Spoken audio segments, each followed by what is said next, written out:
सोनापुर गांव का रहस्य। सोनापुर नाम के एक छोटे से गांव में एक बहुत ही सुंदर बाग था। उस बाग में रंग बिरंगे फूल और मीठे फल देने वाले पेड़ लगे हुए थे।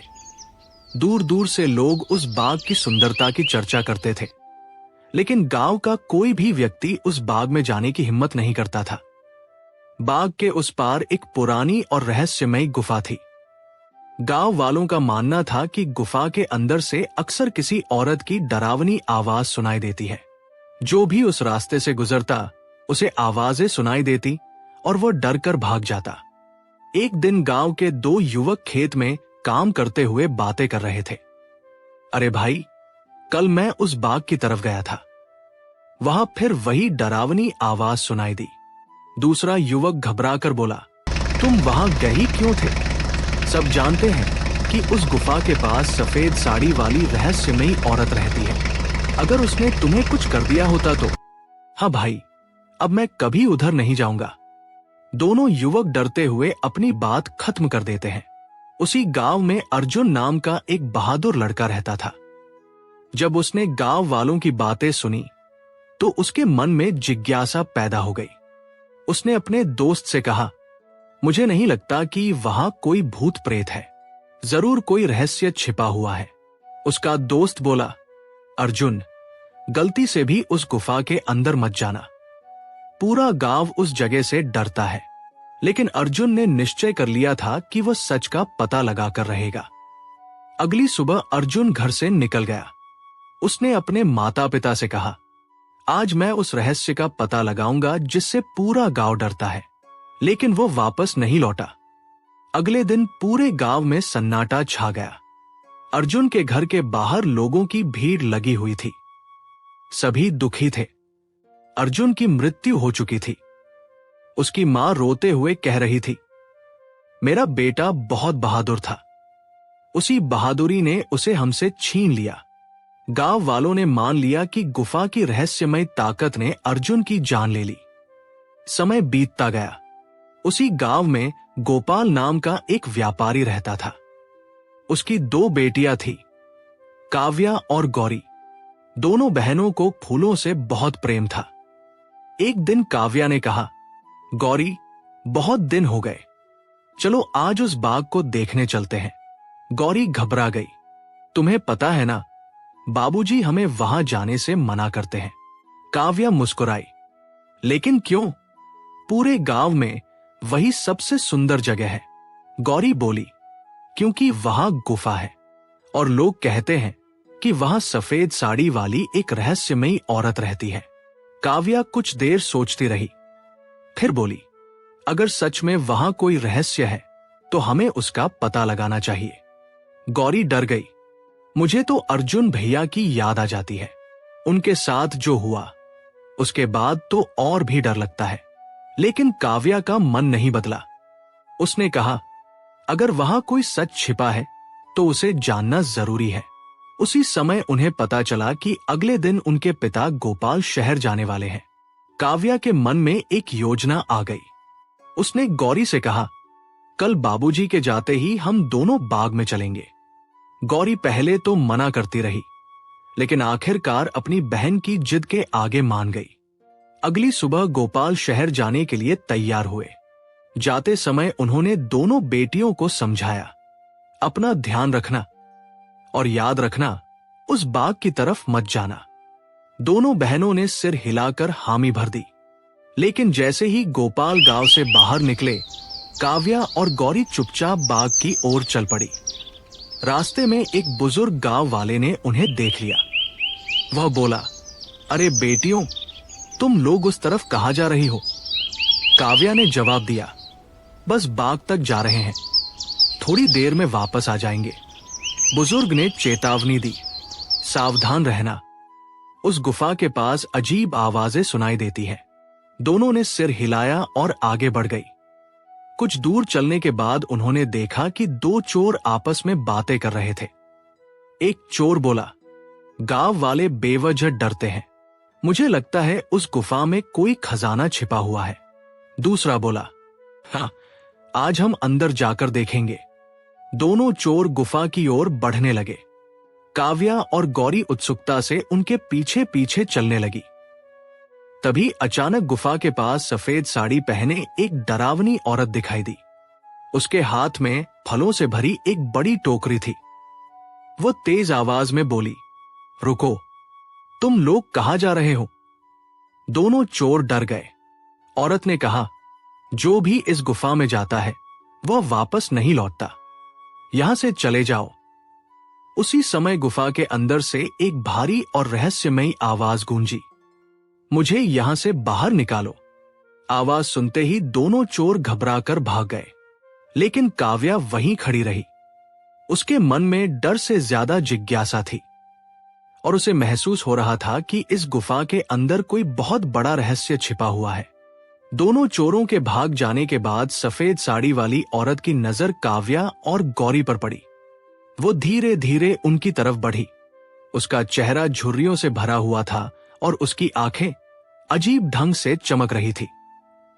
तुम दोनों अभी तक यहां क्या कर रही हो? उसने कड़क आवाज में पूछा। गौरी डरकर काव्या के पीछे छिप गई। काव्या ने हिम्मत करके कहा, हम सिर्फ बाग देखने आए थे। औरत बोली, बाग देख लिया ना, अब यहां से चली जाओ। इस गुफा के पास रुकना तुम्हारे लिए अच्छा नहीं होगा। लेकिन गुफा के अंदर कौन है? काव्या ने पूछा। औरत का चेहरा अचानक बदल गया। जो भी अंदर है उससे तुम्हारा कोई संबंध नहीं, घर जाओ। ये कहकर वो अपनी टोकरी उठाकर बाग के अंदर की तरफ चली गई। गौरी ने कांपती आवाज में कहा, काव्या, मुझे ये जगह बिल्कुल अच्छी नहीं लग रही, चलो वापस चलते हैं। लेकिन तभी फिर वही भारी आवाज गुफा के अंदर से सुनाई दी, कोई है? मेरी मदद करो। काव्या चौंक गई। अब उसे यकीन हो गया कि गुफा के अंदर सचमुच कोई मौजूद है। उसने गौरी की तरफ देखा। मैं अंदर जाकर देखूंगी। क्या? गौरी घबरा गई। तुम पागल हो गई हो क्या? नहीं, मुझे सच जानना है। लेकिन अर्जुन भैया भी तो यही सोचकर गए थे। काव्या कुछ पल के लिए चुप हो गई, फिर बोली, अगर हम हमेशा डरते रहेंगे तो कभी सच नहीं जान पाएंगे। गौरी ने उसका हाथ पकड़ लिया। मत जाओ, तुम यहीं मेरा इंतजार करो, मैं जल्दी वापस आ जाऊंगी। इतना कहकर काव्या अकेली गुफा के अंदर चली गई। गुफा के अंदर अंधेरा था, हर तरफ सन्नाटा था। काव्या धीरे धीरे आगे बढ़ती रही। कुछ दूर जाने पर उसे दीवार पर टंगी एक पुरानी मशाल दिखाई दी। उसने मशाल जलाई। मशाल की रोशनी से गुफा का रास्ता साफ दिखाई देने लगा। तभी फिर वही आवाज सुनाई दी, आखिर कोई तो आया। काव्या रुक गई। कौन हो तुम? कुछ पल तक सन्नाटा रहा, फिर आवाज आई, डरो मत, मैं तुम्हें कोई नुकसान नहीं पहुंचाऊंगा। तुम कहां हो? नीचे तहखाने में। काव्या सावधानी से आगे बढ़ी। थोड़ी देर बाद उसे पत्थरों की सीढ़ियां दिखाई दी जो खाने की ओर जा रही थी। वो सीढ़ियों से नीचे उतरने लगी। जैसे जैसे वो नीचे जा रही थी, आवाज और साफ होती जा रही थी। आखिरकार वह एक बड़े तहखाने में पहुंच गई। तहखाने के बीचों बीच लोहे की पुरानी सलाखें थी। उन सलाखों के पीछे एक चमकती हुई रोशनी दिखाई दे रही थी। काव्या ने पास जाकर देखा, लेकिन वहां कोई इंसान नहीं था, सिर्फ एक रहस्यमयी प्रकाश था। काव्या हैरान रह गई। तुम कहां हो? तभी आवाज आई, मैं यही हूं। लेकिन मुझे कोई दिखाई क्यों नहीं दे रहा? क्योंकि मेरी शक्ति कैद है। कैद? किसने किया तुम्हें? कुछ देर खामोशी रही, फिर आवाज बोली, इस बाग में रहने वाली सफेद साड़ी वाली औरत ने। काव्या चौंक गई। वही औरत? हां, लेकिन उसने ऐसा क्यों किया? आवाज बोली, बहुत साल पहले वो बहुत गरीब थी। वो इस बाग के फलों से अपना गुजारा करती थी। फिर क्या हुआ? एक दिन उसे एक जादुई फल मिला। काव्या ध्यान से सुनने लगी। वो फल साधारण नहीं था, उसमें एक विशेष शक्ति छिपी थी। फिर उस औरत ने उस शक्ति को अपने लिए इस्तेमाल करने की कोशिश की और लालच में आकर उसने मुझे इस गुफा में कैद कर दिया ताकि कोई उसके रहस्य तक न पहुंच सके। काव्या को अब धीरे धीरे सारी बातें समझ आने लगी। क्या अर्जुन भैया भी तुम्हें बचाने आए थे? कुछ देर सन्नाटा रहा, फिर दुख भरी आवाज आई। हां। काव्या का दिल धड़क उठा। तो उनकी मौत का सच क्या है? आवाज बोली।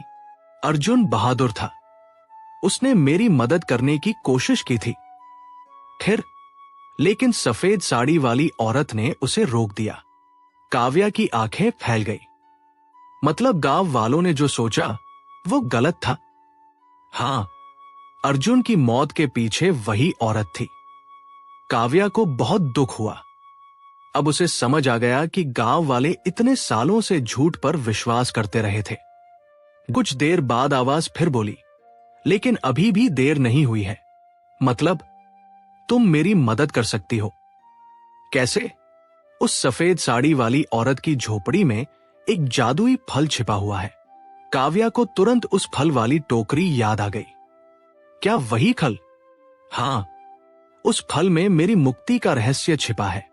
मुझे क्या करना होगा? जब वो औरत सो जाए तब उसकी झोपड़ी में जाना। फिर वहां बहुत सारे फलों के बीच तुम्हें सबसे चमकदार फल मिलेगा।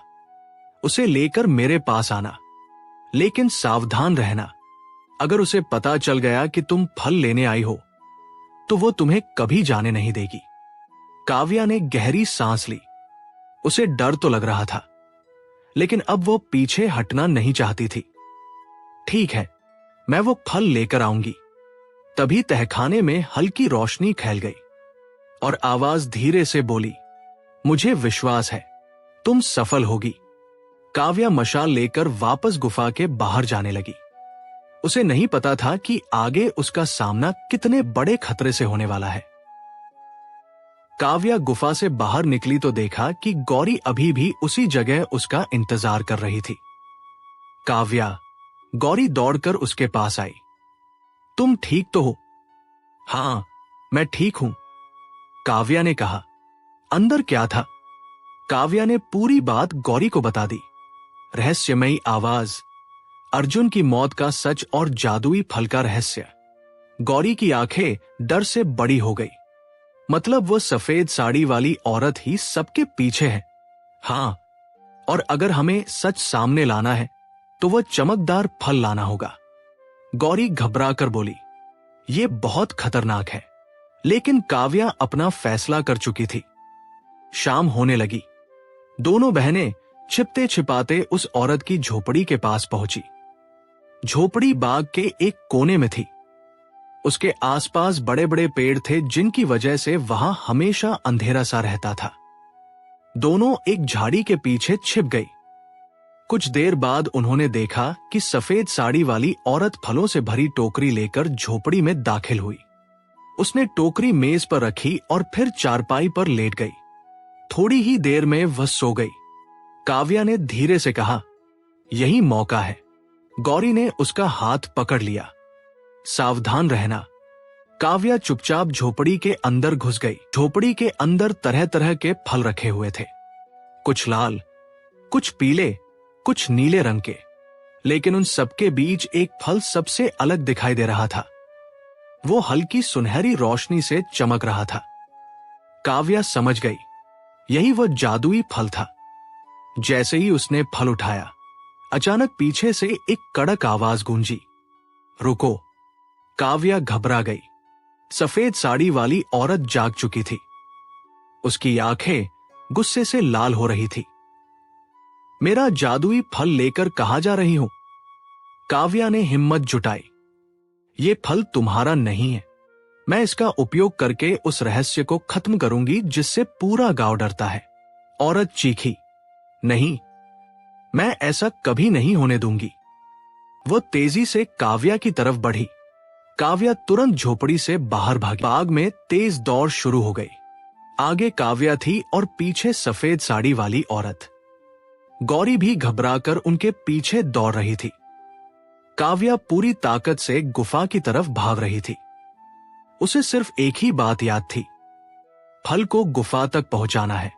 कुछ ही देर में वो गुफा के अंदर पहुंच गई, लेकिन भागते भागते उसका पैर एक पत्थर से टकरा गया। वो लड़खड़ा गई और जादुई फल उसके हाथ से छूटकर जमीन पर गिर पड़ा। जैसे ही फल जमीन से टकराया, एक चमकदार रोशनी फैल गई। काव्या और गौरी ने आश्चर्य से देखा। फल अचानक एक सुंदर तोते में बदल गया। दोनों हैरान रह गई। उसी समय सफेद साड़ी वाली औरत भी वहां पहुंच गई। उसे देखकर वो गुस्से से कांपने लगी। तुमने क्या कर दिया? ये खल मेरी सबसे बड़ी शक्ति था। तभी गुफा में एक रहस्यमयी आवाज गूंजी। अब तुम्हारे लालच का अंत होने का समय आ गया है। अचानक गुफा के चारों ओर तेज रोशनी फैल गई। सफेद साड़ी वाली औरत पीछे हटने लगी। उसके चेहरे पर डर साफ दिखाई दे रहा था। वह चिल्लाई, नहीं, ऐसा नहीं हो सकता। लेकिन अब बहुत देर हो चुकी थी।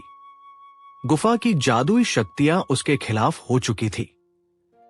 कुछ ही क्षणों में उसकी सारी शक्ति खत्म हो गई और वो हमेशा के लिए वहां से गायब हो गई।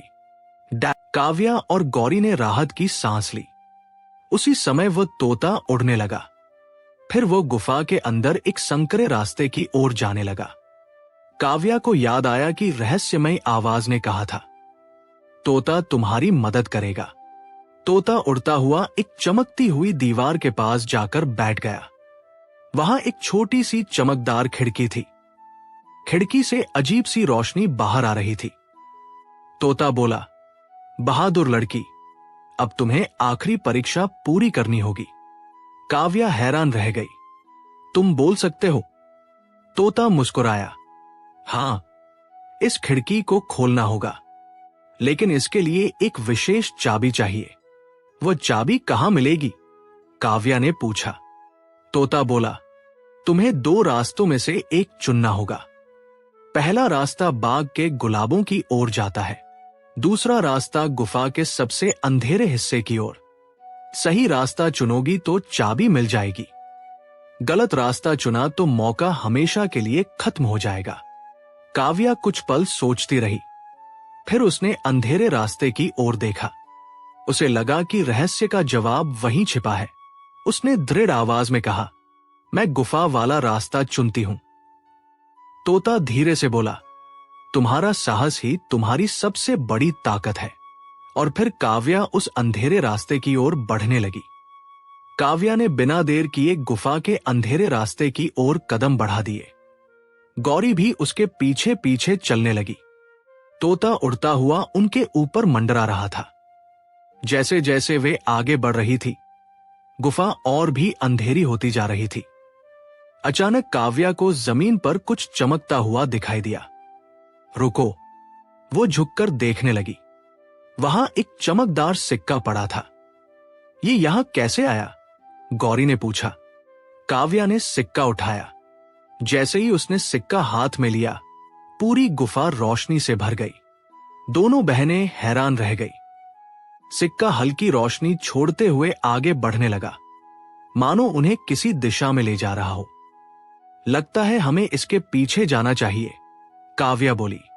दोनों बहनें उस चमकते सिक्के के पीछे चल पड़ी। कुछ दूर जाने के बाद वे एक बड़े गोल कक्ष में पहुंची। कमरे के बीचों बीच 4 अलग अलग रंगों की चाबियां हवा में तैर रही थी। एक लाल, एक नीली, एक हरी और एक सुनहरी। चारों चाबियां चमक रही थी। गौरी घबरा गई। अब हमें कैसे पता चलेगा कि सही चाबी कौन सी है? तभी गुफा में एक रहस्यमयी आवाज गूंजी, बहादुर लड़की। काव्या सावधानी से इधर उधर देखने लगी। आवाज फिर आई, इन 4 चाबियों में से केवल एक ही सही है। अगर तुमने गलत चाबी चुनी तो बाकी सभी चाबियां हमेशा के लिए गायब हो जाएंगी और फिर खिड़की कभी नहीं खुल पाएगी। काव्या सोच में पड़ गई। वह चारों चाबियों को ध्यान से देखने लगी। नीली चाबी चमक रही थी। हरी चाबी पर अजीब निशान बने हुए थे। सुनहरी चाबी सबसे सुंदर दिखाई दे रही थी, लेकिन लाल चाबी कुछ अलग थी। उसे देखते ही काव्या को जादुई फल याद आ गया। वही फल जो बाद में तोते में बदल गया था, भी लाल था। काव्या के चेहरे पर मुस्कान आ गई। मुझे लगता है मैं समझ गई। गौरी ने पूछा, क्या? तोता उसी जादुई फल से बना था और वो फल लाल रंग का था। मुझे लगता है सही चाबी भी लाल ही होगी। गौरी ने सिर हिलाया। उम्मीद है तुम सही हो। काव्या ने हिम्मत करके लाल चाबी को पकड़ लिया। जैसे ही उसने चाबी उठाई, बाकी तीनों चाबियां अचानक गायब हो गई। कुछ पल के लिए दोनों बहनों की सांसें रुक गई। फिर अचानक पूरी गुफा में सुनहरी रोशनी फैल गई। रहस्यमयी आवाज फिर सुनाई दी, तुमने बिल्कुल सही चुनाव किया है। तुमने अपनी समझदारी और साहस से परीक्षा पार कर ली।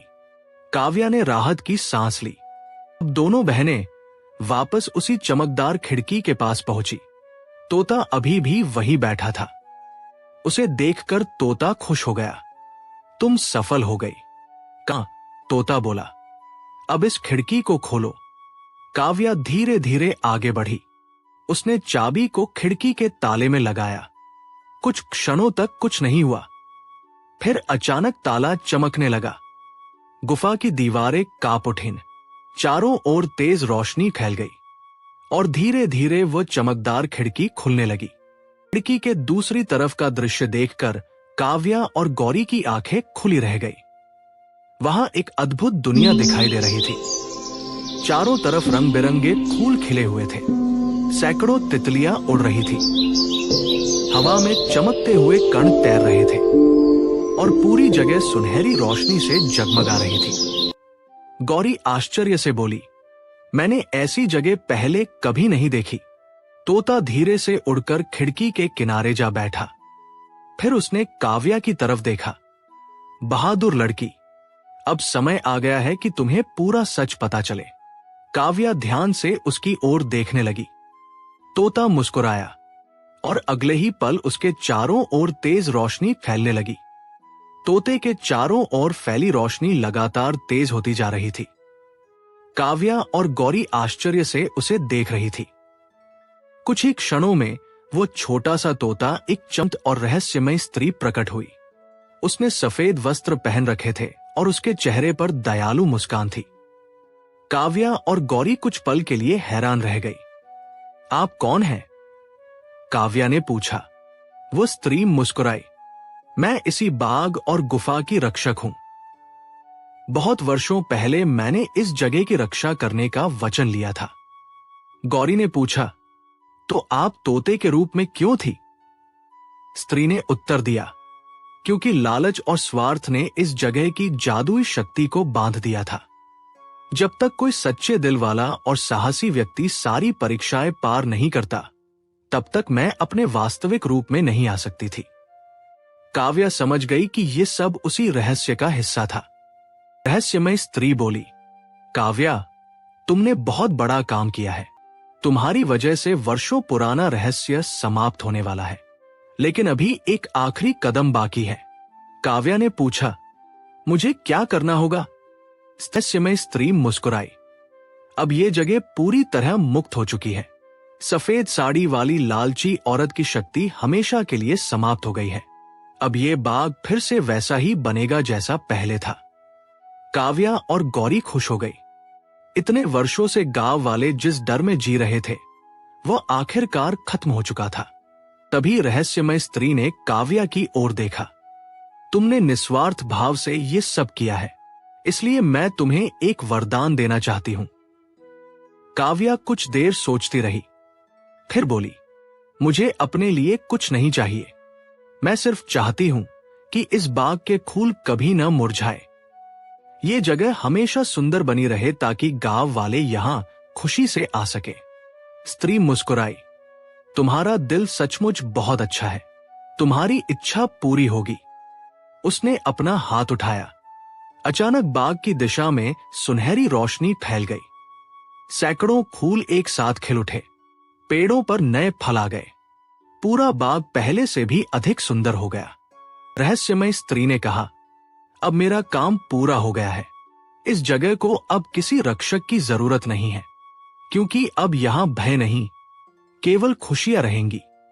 इतना कहकर वो धीरे धीरे रोशनी में विलीन होने लगी। कुछ ही क्षणों बाद वो पूरी तरह गायब हो गई। काव्या और गौरी उसे जाते हुए देखती रहीं। फिर दोनों बहनें गुफा से बाहर निकलने लगी। बाहर पहुंची तो उन्होंने देखा कि गुफा के सामने पूरे सोनापुर गांव के लोग इकट्ठा खड़े थे। उनके बीच गोपाल भी खड़ा था। उसके चेहरे पर चिंता साफ दिखाई दे रही थी। जैसे ही उसने अपनी दोनों बेटियों को सुरक्षित देखा, वो दौड़कर उनके पास आया। काव्या, गौरी, उसने दोनों को गले लगा लिया। तुम दोनों ठीक तो हो ना? गौरी की आंखों में आंसू आ गए। हाँ बाबूजी, हम बिल्कुल ठीक हैं। गोपाल ने राहत की सांस ली। गांव के एक बुजुर्ग ने पूछा, बेटी, अंदर क्या था? काव्या कुछ क्षण चुप रही।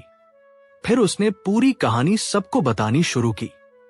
उसने बताया कि कैसे वर्षों से फैला हुआ डर एक झूठ था, कैसे सफेद साड़ी वाली लालची औरत ने अपने स्वार्थ के लिए लोगों को गुफा से दूर रखा, कैसे अर्जुन सच जानने गया था और कैसे उसकी मौत के पीछे वही औरत थी। लगा था गुफा में कोई भयानक शक्ति है। एक बुजुर्ग ने गहरी सांस लेते हुए कहा, असल खतरा डर नहीं था, असल खतरा झूठ था। सभी गांव वाले सहमति में सिर हिलाने लगे। मैं अकेली नहीं थी। सच हमेशा हमारी मदद करता है, बस हमें उससे डरना नहीं चाहिए। कहानी से सीख, डर और अफवाहें अक्सर लोगों को सच से दूर कर देती हैं। साहस, समझदारी और सच्चाई के साथ आगे बढ़ने वाला व्यक्ति ही रहस्यों से पर्दा उठा सकता है।